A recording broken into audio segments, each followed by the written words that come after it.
Hello everyone and welcome back to this channel, and today we're doing a comparison between Framer and Typedream. We want to see which of this no-code website builder wins. If you want to build stunning website with no coding required, then these two are best. But we want to know which is better, Framer or Typedream. Which one should you pick? Let's look at their ease of use. Framer has a slight learning curve.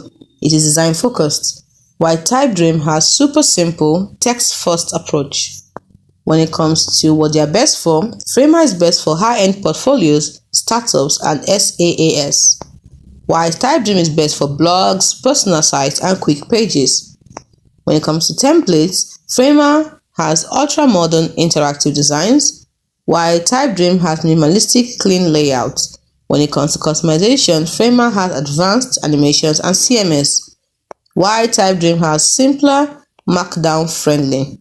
When it comes to pricing, Framer has a free plan plus a paid plan that starts from $10, and Typedream has free trial, then it has $8 per month.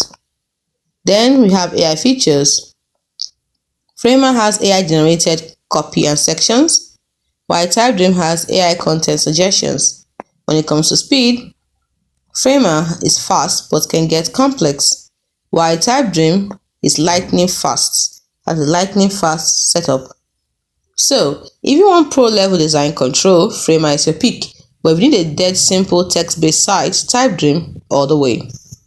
So which one are you, Team Framer or Team Typedream? Comment below. Do not forget to like and subscribe for more tech battles. See you in the next one.